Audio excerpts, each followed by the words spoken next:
Welcome, Peter, and it's great to see you. So, how are you doing today? Just great, thank you. Excellent. It's good to have you on. And now, tell us a little bit about your background and what does it mean for the understanding of how to reconcile moving objects? Well, I had spent a good portion of a career as a video coordinator for a Big Ten football team, and that's breaking down film for coaches to study. And I was also doing PhD work on the side, and eventually that added up to where you do a dissertation. And I always felt like, okay, we do all this film and data together for game analysis for coaches. What does the other team do on third and short inside the red zone, all this type of stuff. And I always thought there's got to be more for player learning, performance between video and data, matching those up together. And that really led me to that body of research, mostly in Australia, and a lot of it involving tennis and cricket, where they were taking these really extremely reactive sports skills, returning a serve, hitting a baseball, blocking a shot on goal in hockey or soccer, and saying, hey, the experts seem to somehow be able to do this while seeming to have all the time in the world. And then when they test them, they don't have superhuman eyesight or reactions or anything else. That they tend to be good, of course, but they're not superhuman. So the advantage is elsewhere. The advantage is somewhere between the eyes and the brain, and basically it's anticipation. That's what it comes to. The only way that these people can react, that you can react fast enough to really hit a well hit serve, is to anticipate where that's coming out. There's really no other way to physically explain it. Okay, I have to jump in here for a second. So, I think another explanation is that those people are operating at a slower speed in their minds because one of the common expressions of that is that the game slows down for them. So I think there's also a factor of anxiety level that the best athletes can be in that chaotic atmosphere and remain calm and have their minds operating slowly enough that they're not overreacting to things. Yeah, I So think that's a really good point. Yeah, that's a matter of getting these seem to any of the rest of us like these extreme type of conditions, and just normalize it. right, right. Well, and it goes to, and I know you have a background in military, and it goes back to the age-old expression that you always revert to your lowest level of training, right? And so having extremely high levels of training then facilitates lower levels of anxiety so that you have something you can rely on to react to. So, Matt, I think we better move on to to an actual question because in the introduction here, we're getting pretty deep. All right. So, can you speak to a little bit about the different brain functions that come into play when people are, you know, visually processing? Well, of course, there's a whole science to what you're actually processing there. The best quote, my favorite quote on that, heard from a vision specialist at one of these conferences, a sports performance conference, was, "What we see is a construction." And so accepting and really understanding that really helps with these things. What we see is a construction. We think we're seeing reality, but we're not. We're seeing things, and then we're constructing it into our heads into what that will be. So that's where that anticipation comes in. You're seeing some things out early here, and that performer is constructing what that will be in their head. Okay, So let's dig into constructions then. All right. So, the first part for me is that everything we see is in the past, but our brain fools us into thinking it's in the present. Do you have any yeah, comment on that? sure. One of the foremost researchers over the decades, Herb Simon, um, Nobel Prize winner in economics and other sorts of things. But he once said, expertise is nothing more and nothing less than pattern recognition, which actually goes to the first thing you were saying about slowing the game down, about having that database in there and all. It's nothing new. We've seen this before, or we've seen some combination of things that add up to this before. And so we can make that construction without a lot of mental effort. And so, yeah, it's that's what it really is, comes down to, is pattern recognition. Okay, and so now I'm going to go back to my undergrad. So, and I had a professor who was not my favorite person on the planet, but he did what he called exemplar learning. So, so the concept of chair, right? So if you think of a chair, right, your chair is the summation of every chair you've ever seen in your whole life, and my chair is my construction. And so then he always asks the question, does your chair have rounded or squared off legs? Does it have slats that go sideways or up and down, or nose, or a solid back? I mean, so we have an idea of chair in our head. So now how do we apply that to, say, a baseball pitch or a serve, or, especially returning serve, because it's more similar to batting a baseball. Well, our exemplar with the serve, because as you had noted leading into our conversation, pre-roll, is it bounces. So that's where your construction starts to get pretty, you really have to see some things early, because the exemplar is based on physics. I mean, angle of attack, angle of incidence, angle of reflection, angle of incidence, angle of reflection. And so you're naturally, here comes a serve at this trajectory, your prototype is going to be angle of incidence, angle of reflection, unless of course it's a kick that it's coming back over this shoulder, because it's actually defying the laws of physics. So it takes a lot to build up an exemplar for that. Now you've got to recognize it early. So to me, this is okay. We see a bend in the knee. We see a ball toss over the head. We've now got a little bit of anticipation, so that when this ball comes out like this, while our eyes are telling us angle of incidence, angle of reflection, our mind is recognizing, applying that more subtle exemplar, and is saying, okay, kick. Yes. Well, and there's some strange counterintuitive moves that you have to make when something like that's happening. Like it seems counterintuitive to move into a serve that's coming exceedingly fast, because it doesn't make sense to move towards the threat.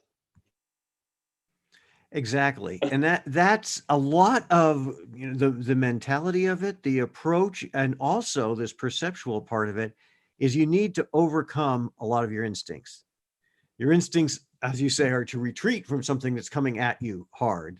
And your instincts are to trust your eyes. We really trust our eyes, and athletes probably more than anybody, especially in a high-speed reactive sport. So to overcome those senses, to approach instead of retreat, to perceive that the post bounce movement of this is going to be here instead of naturally over these. Right. This takes a lot of, telling won't do it. You can't tell me to do that. You just give me a tip on it and I'm going to be able to do it. I've got to really establish those patterns, and then it slows down because we've made it routine. But a lot of repetition, and in a deliberate practice type of way, not just you go and do it a lot, but you do it in some systematic way that's building that up. Yes. And now I have three very rapid fire vignettes I'm going to throw at you really quick. And one comes from my son's Little League experience. And I thought he had fine coaches, and I didn't meddle in that. And his coaches said, throw your bat at the ball. And so there's an example of having a mentality of your bat is attacking the pitch rather than being under attack from the pitch. And for my own playing, my game went up a full level when I learned to move toward the ball, to get my body weight moving forward so that then I can win the collision with the incoming 100 plus 120 mile an hour serve, because if I was under attack from it, then there was no way I was going to win that collision. And then finally, one of my favorite moments of my entire playing career was playing a lefty who was hitting somewhere close to 5,000 RPMs of spin on a crazy kick. And my doubles partner and I tried everything. But finally, what we had to do is move about 6 feet from the service line and take a poke at the ball with a very strange downward angle so the ball could shoot forward off of our rackets. And once we did that, then we won. So any one of those three that you want to expand on? Well, they're all good.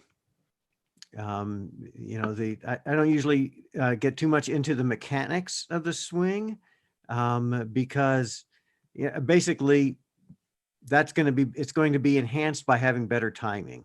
So people always like it, like if I'm working with hitting coaches, which I mostly work with more than with tennis at this point. You know, you can argue about these other things, but nobody argues about timing. Mm-hmm. And timing is that anticipation, is that construction. So yeah, if what works for you is to kind of throw your bat at it, that's great. And we also know, and you've got experience with this as a coach as well as a player, is that coaches will say these different things. You know, in Little League, it was, used to be squish the bug. Now that's very out because we don't want our way. And they'll say something that makes you organize your body.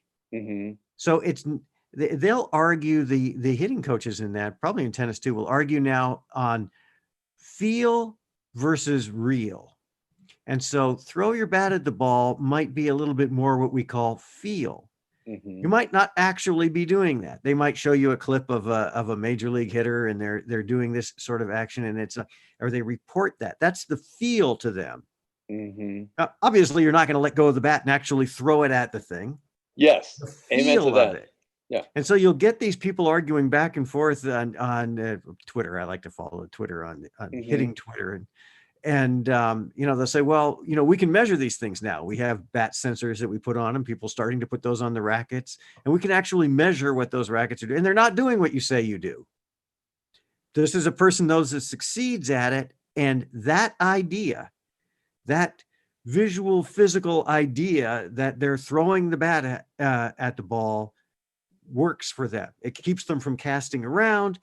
That thought, that feel leads them to do the things that are okay. That is great, and I want to go strong counterpoint to that because on the other end of the spectrum are the phrases "watch the ball" or "keep your eye on the ball," which are almost meaningless, and there's no real to it, and there's also not anything really to feel from it.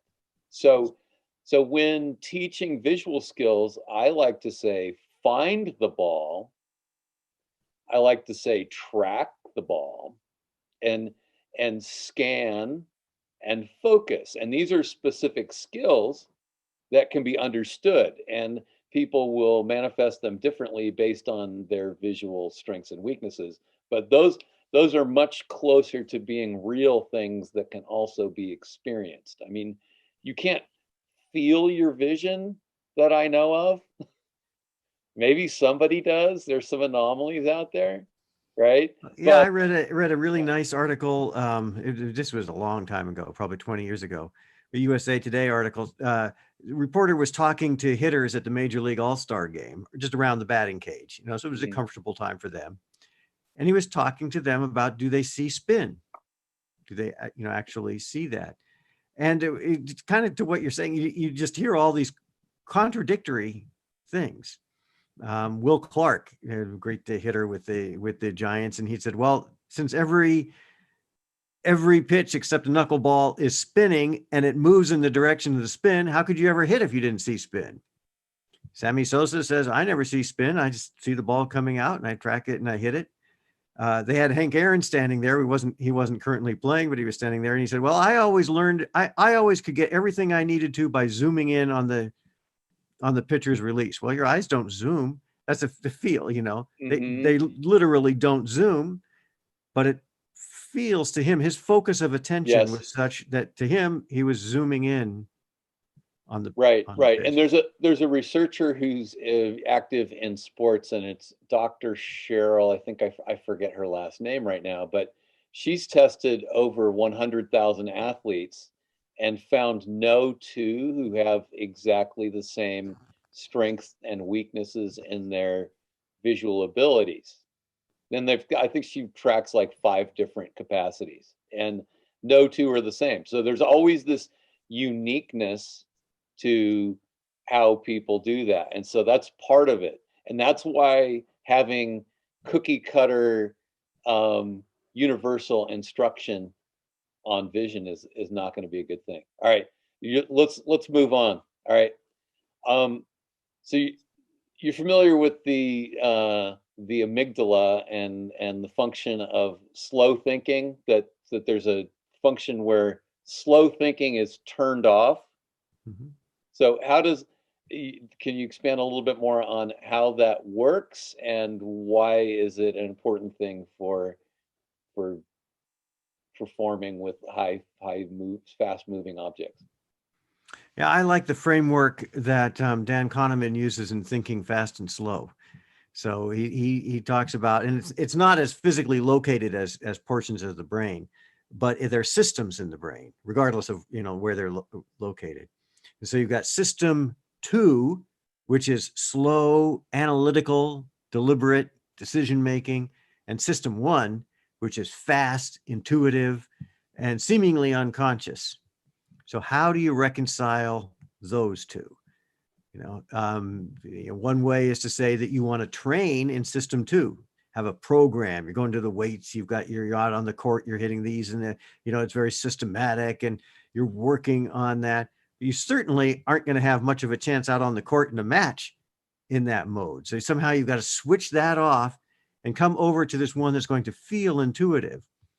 I think that sometimes coaches make the mistake of saying like, well, we don't want paralysis by analysis. We don't want all this analytics. We don't want our players thinking. We want them just reacting. But there's a difference between thinking so well that it feels like not thinking and not thinking.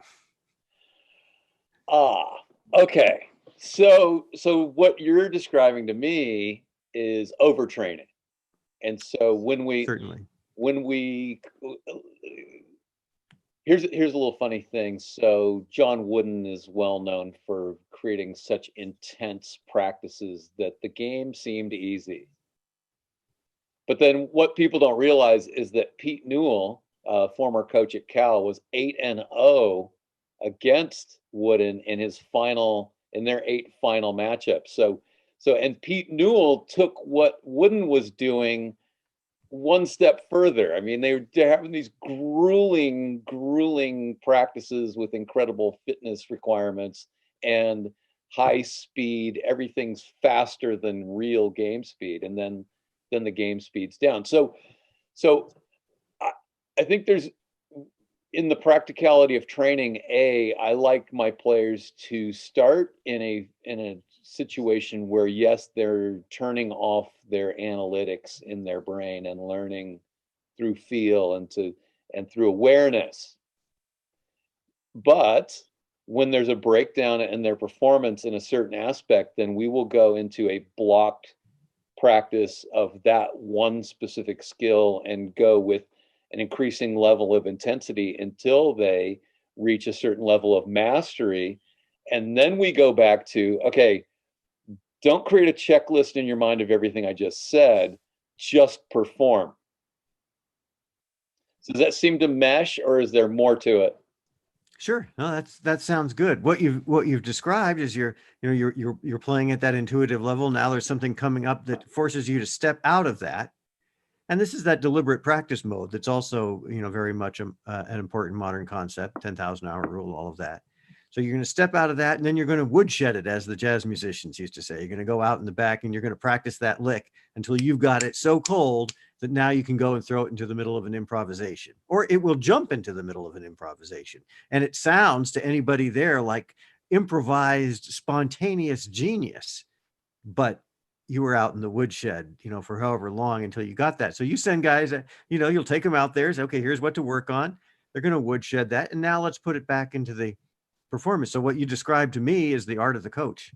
That Yeah. is what high level coaching is. And so let's take it as a jazz thing one more time, right? So um, Miles Davis, jazz, legend, said that during his time, every other trumpeter was playing like himself, was imitating Dizzy Gillespie or Satchmo, Yeah, Louis Armstrong. Louis Armstrong. And so he said, it takes a long time to learn how to play like yourself. So this ownership, the overnight sensation 20 years later, right, of having put in the hard yards, and then when your game becomes something of a self-expression because you've owned what you've done. Um, Final comment. Uh, they asked Roger Federer, how does he hit his shots? And he said, well, honestly, really, none of us really know anymore. We don't know how we do it. We've just been blessed with the ability to have had good coaches who molded us, and we've hit millions of shots over and over and over again. And then they just came into being through refinement over time. Well, the farmer doesn't need to know how the seed grows. The farmer needs to know when to water it, when to fertilize it, when to rotate. That's a very earthy response, sir. I really appreciate that. I'm usually the one giving that side of the argument. Okay, what happens when people are overly analytical about what kind of shot or pitch is coming? I think we might have already answered this. Is there more? Well, now you're trying to perform in system two. And that Okay. is where you're going to get the paralysis by analysis in these high speed performances. So no, you don't want to be performing in that space. That's why it's necessary when you step out, as you decide, when you step out to do something, you've got to really commit to doing that to the point where it becomes part of, as you said, reverting back to your base level. You've now added that into your base level. Yeah. Well, and as Tim Galway said, you've got your performer self. So you have training self and establishing of fundamentals self, right? And then you have performer self. So it's time to go play. Now think about the rule in tennis, like in tournament tennis, where you're not supposed to check with your coaches. College Right. tennis, you can and Which is everything. But professional, violated all the time at the pro level, but yeah, yeah, sure right. it is. But think about what that is now putting on the player. Not only do you have to be out there performing in this kind of unconscious system one way, but you have to simultaneously be observing yourself so that you can diagnose some problem that you have rather than. So we've now made taken the mental complexity of that and really doubled it at least. I don't know. I can relate to what you're talking about, and I'm not going to explain why I developed this capacity because it has to do with some interesting experiments I did in my earlier life.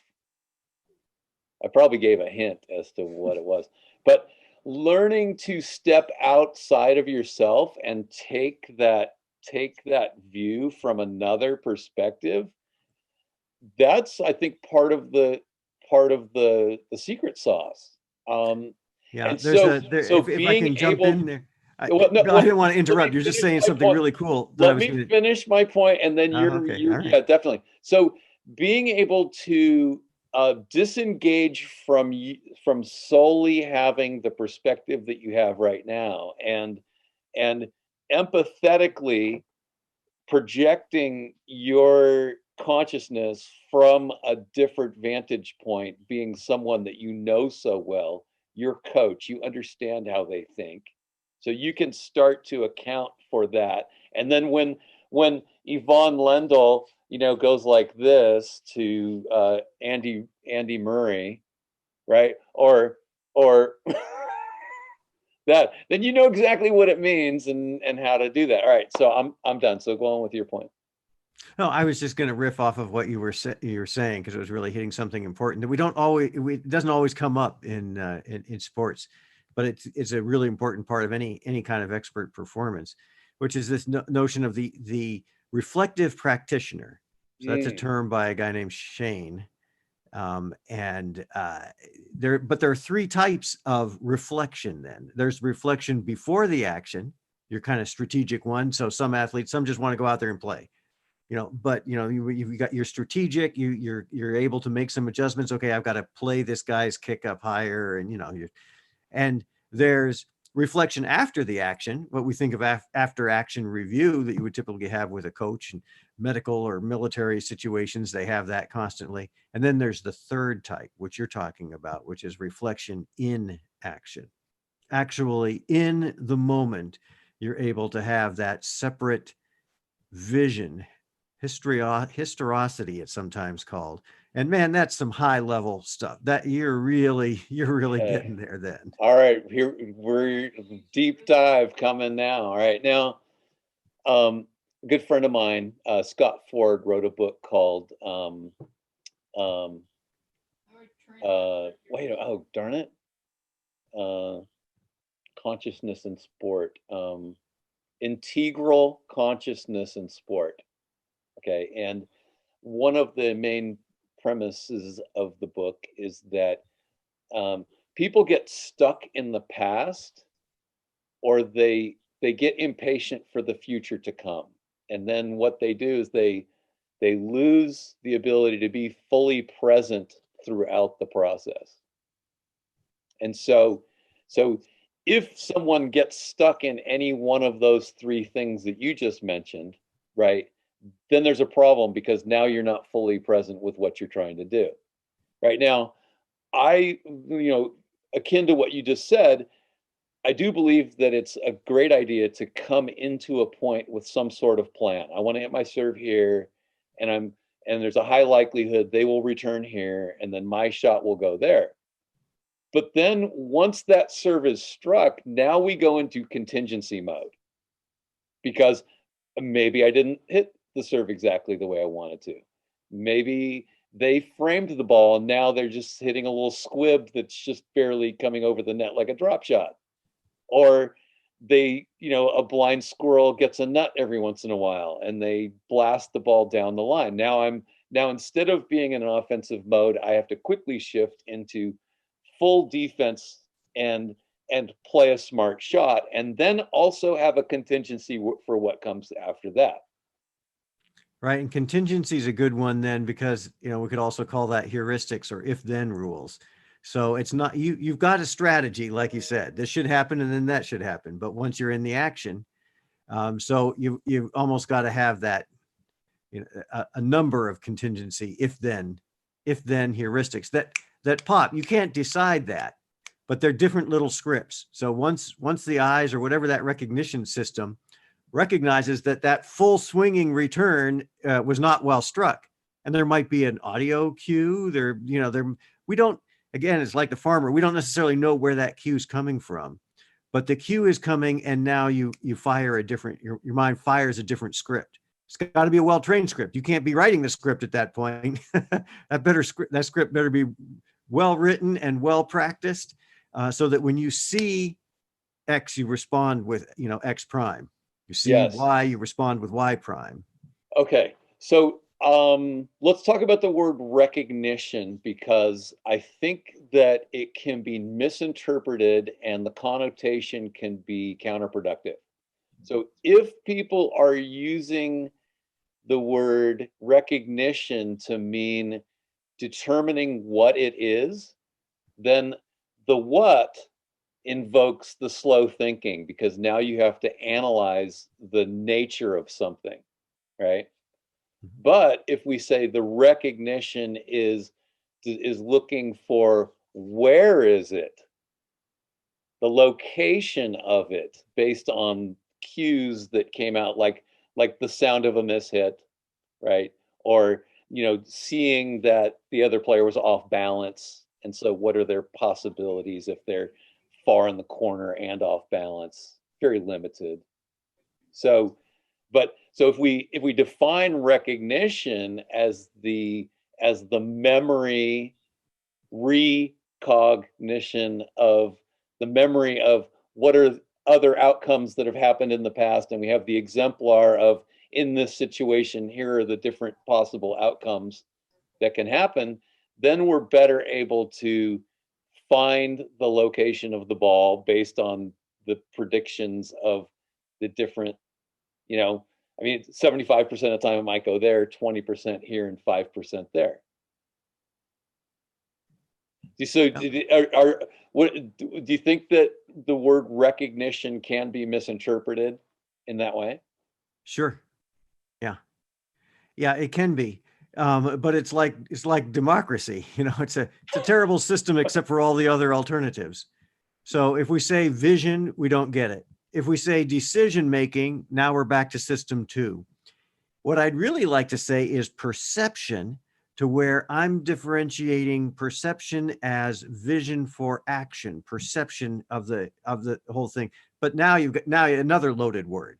In some areas, perceptions would be your opinions on something, and in others, it sounds like vision. So that's not going to work. Actually, my wife one time suggested a word that is the correct word, but it would take so much explaining that it's not going to work, which is, you're going to be surprised by this one, apprehension. In other words, I see this action by the opponent and I apprehend the meaning of that. I've got all the context and everything else, and I'm drawing all this meaning from it. So that's not just the, recognition or whatever. But we also think of that being as arrested in the street, and we don't want that. Okay, So we're well, talking about let me. apprehending that. Okay, But and how does accurate word, but not well understood. But I think if I ask this question, maybe we can bring some more clarity. What's the difference between apprehending and comprehending? I think of apprehending as more intuitive and faster. Comprehending is kind of understanding it. Apprehending is knowing it, feeling it, knowing how knowing how you've got to respond to it. So it's like Everything there is. grasping. You know everything about that. I know the whole thing. Yeah, yeah. No, and it's funny. It's a cool experience to have, another actor on the court, doing something, and you go, I know what this is, and then you just flow right into what you're going to do, right? So I think that's a great word. I'm going to dig into that more later. I don't think Right, but it's not. You can't use it because you throw it out there with people, and now you think you're talking about yes, some kind of arrest. So it's accurate, but it's not. So you're right that the word for what we're talking about, and if you say intuition, that leads you down like a general thing, like somehow, right. trained intuition. Believe me, in my area, it's the science of it, and in the business, the marketing area of what we do with making the tools to train this. What you're asking about now, what do we actually call this, is a really interesting and deep and not solved problem.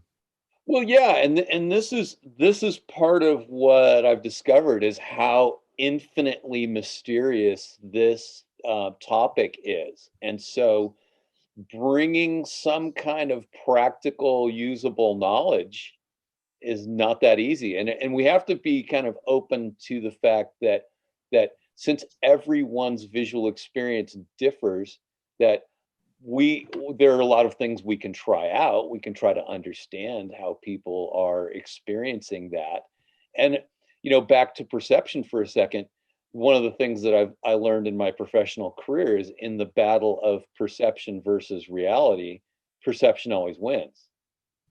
So many times you can try to explain the way things really are, but if they have a very strongly held conviction of their perception, good luck with that.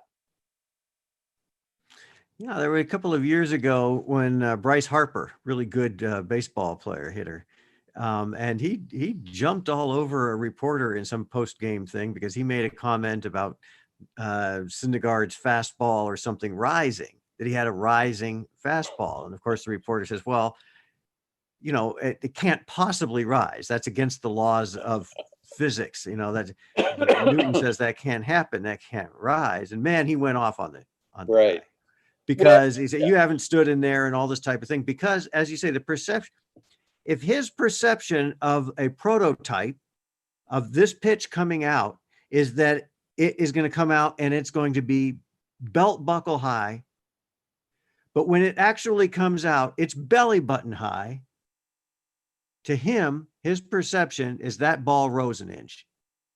And if that perception helps him actually hit that wicked pitch, well, more power to you. Do we really care that he flunks the physics test? If he can get the barrel on Noah Syndergaard's 98-mile-an-hour four seam, I don't really care what is going on in here. So, I mean, it really defines my approach, which is I'm very much of a behaviorist with the training of this black box. There's a black box in there. We've talked in depth about it. There's perception, there's emotion and pattern. I mean, there's all kinds of things, as you say, very deep stuff going on in there. We don't need to understand everything there is to know about it.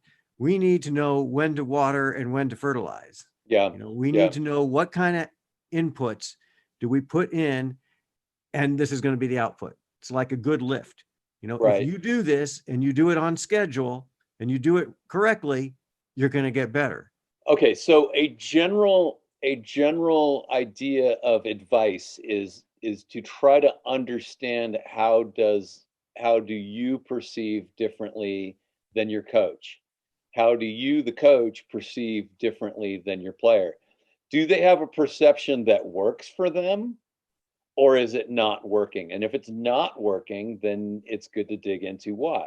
Right now, I mean, it's obvious that for Harper, he's thinking about he's thinking it's relative to his experience of other people's pitches.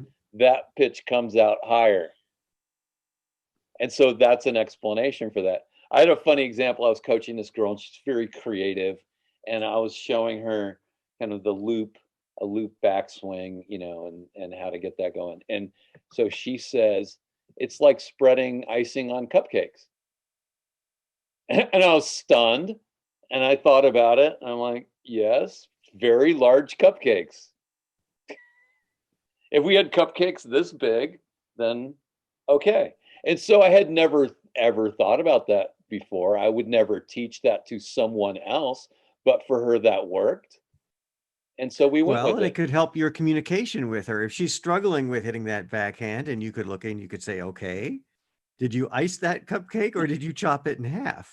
So, yeah. So the point being, go with these perceptions, dig into them, try to understand them rather than trying to force our perception, my perception on someone else. Okay. So which underappreciated visual skills unlock better performances and higher levels of play? Well, I've already established that I don't really work the visual end. So I'll say what perceptual skills. Okay. Again, I'm trying to differentiate vision from perception. Fair enough. I mean, visual skills are obviously important. I'm not discrediting those at all. Dynamic tracking acuity and peripheral vision, and they're just six or seven good ones. Let me back up for a second and say maybe I'm not asking the question properly. Maybe your answer is more important than my question. And so I'm not I'm not so stuck on that it has to be visual, and it's really more the whole system, the whole perceptual system that includes the visual. So yeah, what were we going to say? Well, to me, it's a visual spatial pattern recognition ability to connect the dots. So if it's a serve and I see, and I pick up a flat serve action, I'm connecting the dots because I've got to know before that thing bounces, at least whether it's to backhand or forehand or body. Or I see something that lets me think that maybe I'm going to have to overcome that, and I'm mentally leaning a little bit because I'm recognizing the kick or the slice, which is going to take me out wide. So and this is also why it's recognition. It is pattern recognition because there's not an infinite number of serves that somebody's going to hit. Now, 3 is too narrow because, as you know, there's all kinds of variances of each one of those. But basically, you got 3 three types of serve that someone's going to hit at you. And so, it's building up those prototypes so that you can see that early information. And I've had tennis players telling me, well, it can take, half a set. It can take 3 return games to start really feeling what that person's going over there. So the ability we're trying to build is that one, so that you can kind of accelerate that. What's the value to you as a tennis player, as a coach, if I can make that read on the opponent in 1 or 2 service games instead of 3 or 4? Right. Well, and a practical outcome of this, and I read that article, I read the research that you showed me from the baseball coach, and I thought it was fascinating how, because people have models of average shots in their head, that the power is to be outside of the average. The more outside of the average you can be, the more of an advantage you gain. So, like Greg Maddux, who never had an overpowering fastball, but could vary his pitches and also with pinpoint control. I mean, he had microscopic amounts of walks every year, and yet he could got to get a pop up and or a foul or a ground ball out of almost anybody. So Right. now, if you're a pitcher, I mean, if you're a server, then having very widely varied amounts of spin that you can apply and speed and having in locations, and sort of also being able to disguise that by not having a widely variable contact point. That's where I think the practicality of this is being outside the average, and that's a big explanation for Nadal's success, is his massive topspin, but also his widely varied topspin that keeps people off balance. And also simply being left-handed, which, tennis is, right, the only thing, as I understand, the only thing that he does left-handed.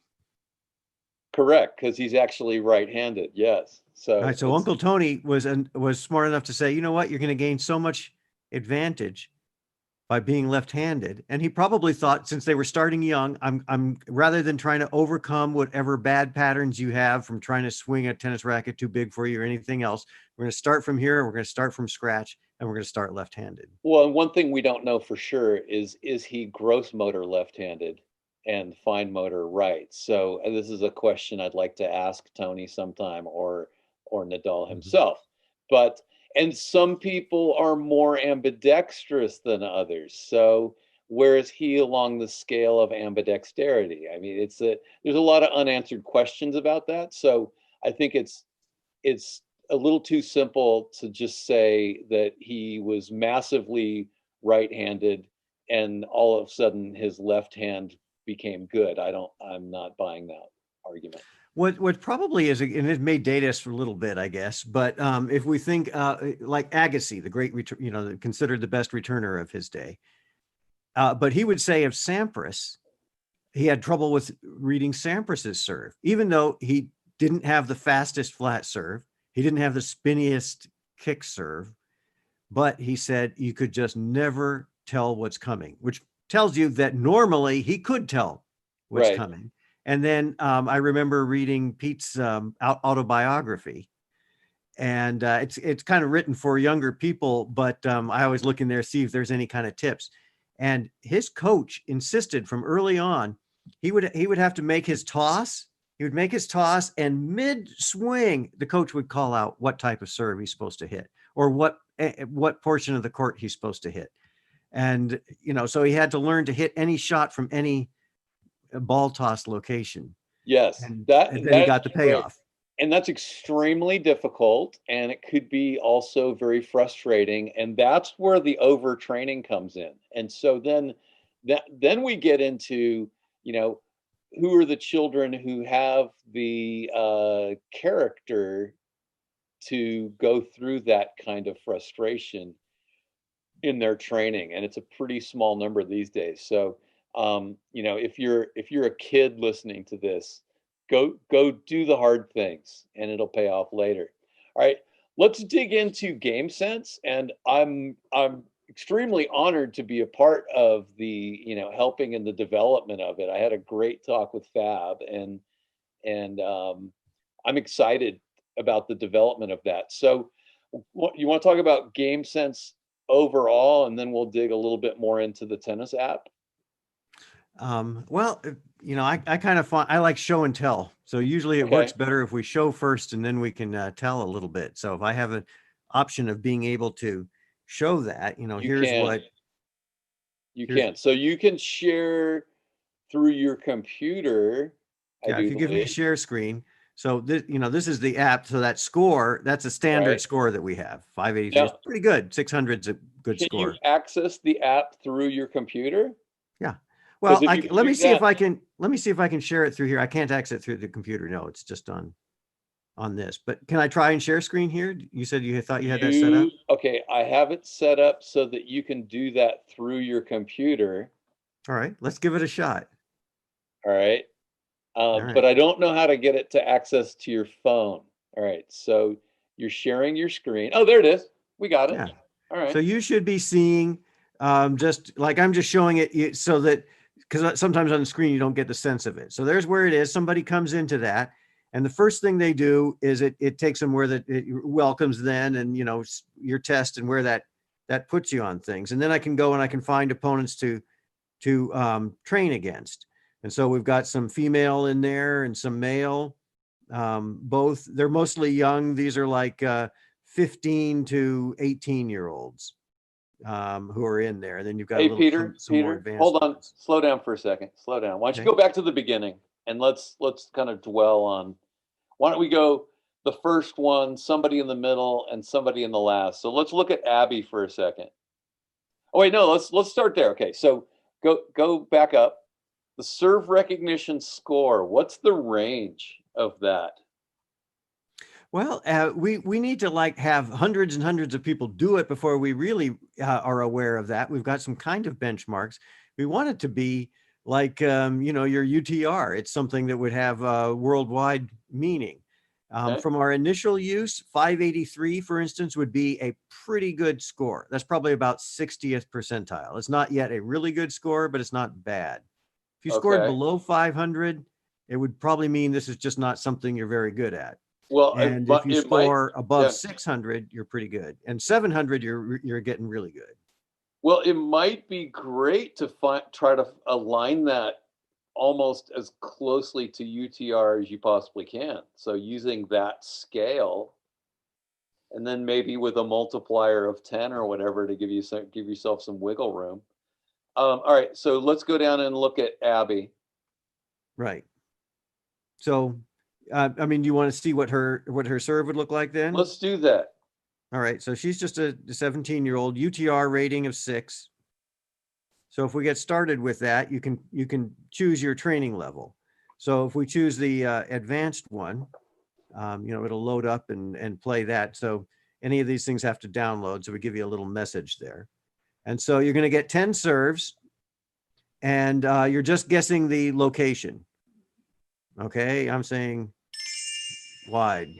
Was that really loud? I hope it's not too loud. It was But it's fine. giving me, it's a little No, reward, It's like yeah. I say, this is dog training.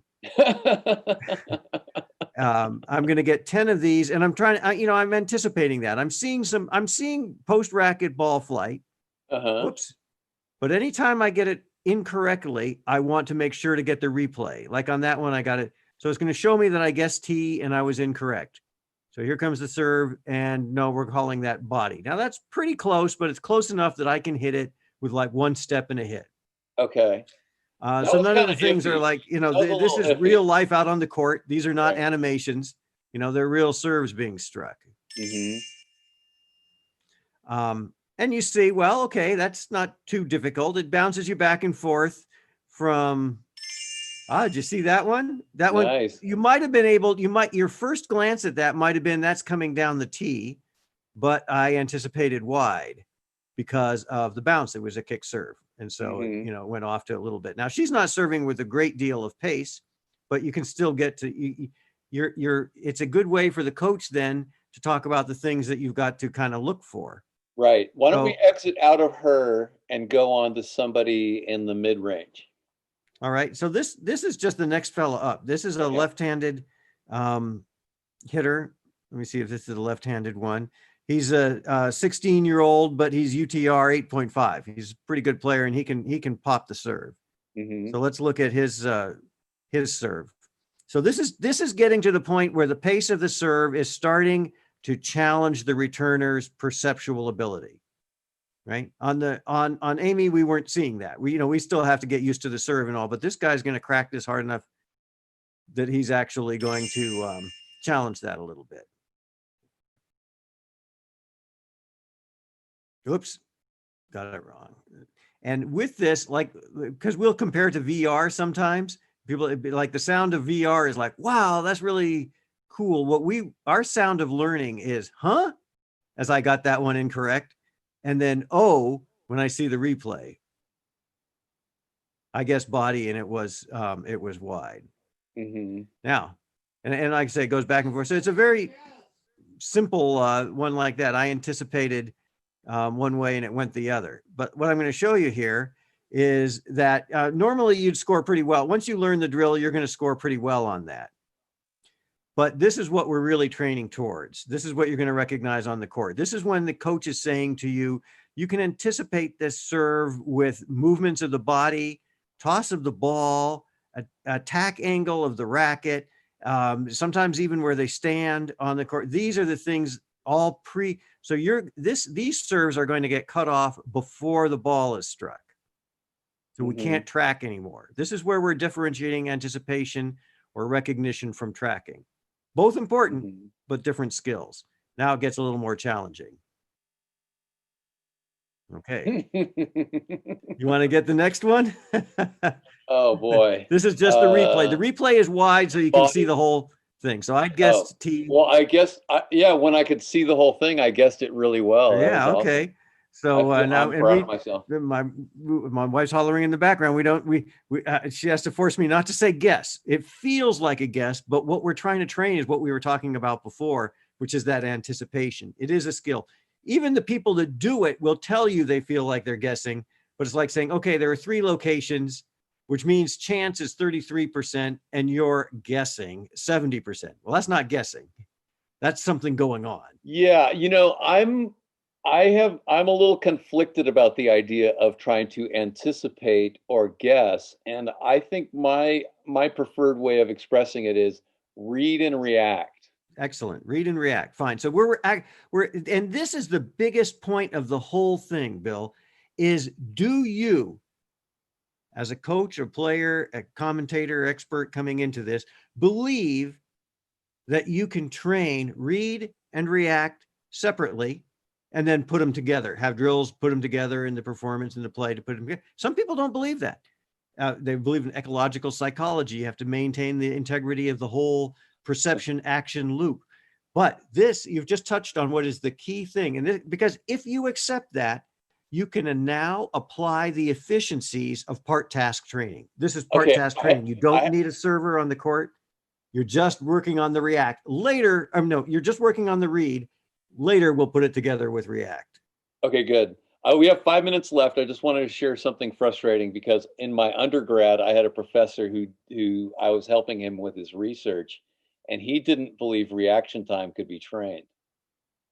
And so he was in this bitter struggle with another professor at Ohio State University. And I actually believed the other guy's theory, but I have to work for my guy because that's how I get my degree. It's a that was hard. It was just really hard. So anyway, so now can we see one more? Can we go to Yes, the and we're not only are we going to see it, we're going to have you read it. Okay. okay, Now, all right. So normally you would train your way up to this. We're jumping you right into the most difficult level. This is the okay, expert so I'm level. gonna fail miserably, and I'm ready for that. But who knows? I might surprise everybody because of my lowered expectations. All Let's right. So we're just back to where we are before. You holler it out. It's body T or wide. Okay. okay. Body T All or right. wide. Here you Here we go. go. Body. Right. Not bad. Okay. Here we go. Wide. Not too bad. You got to get one wrong so we can show the replay. T. Okay, wide. But you really thought, did you really think it was wide? Okay, Oh no, so I thought it was going to be the T. I really did. okay, because he's taught, and you can watch this, the replay as many times as you want, because this is the sound of learning. Is the huh? Like you would have gotten that one incorrect. You go, huh? Then you see the replay and you go, oh, that's Yes. your brain learning to adjust what your eyes are telling it, huh? Yeah. Oh, so you watch this and you're saying, okay, he's got the bend in his knee, he's going down the tee. Wow, how does he do that? You know, at the end, they sometimes the coaches will talk about a corkscrew.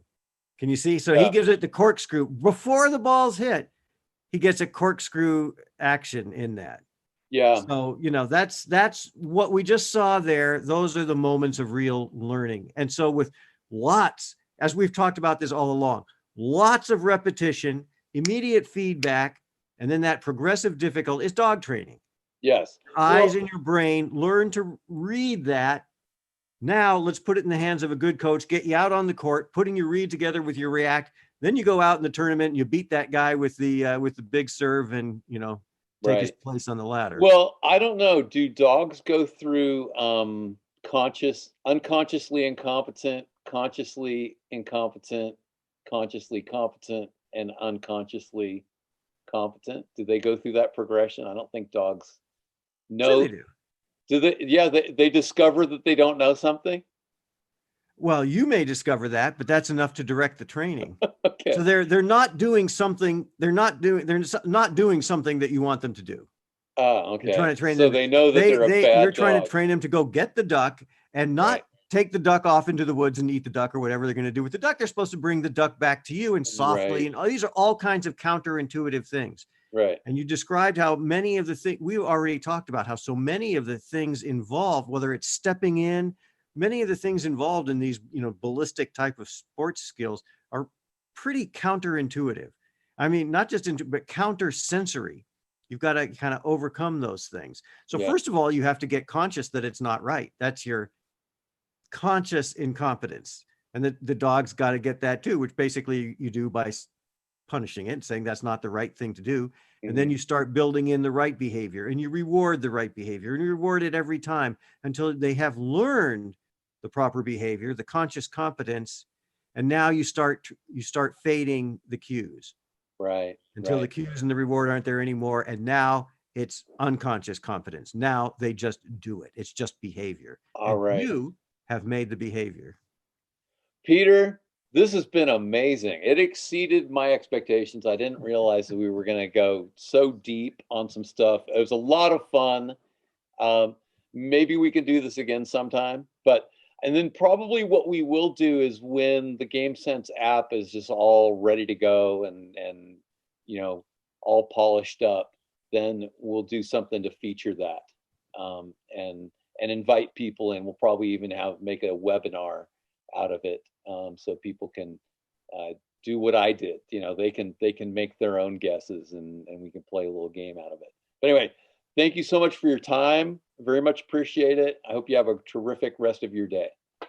Thanks, Bill. That's really outstanding. And yeah, we'll get you involved in doing like a beta, an invite a beta sort of thing. And that's just what we need. Somebody to, you know, direct these things out into the field. Yeah, looking forward to it. In fact, you know, later I'll be developing an app. I'm already in the very early stages of doing something that is related to the serve.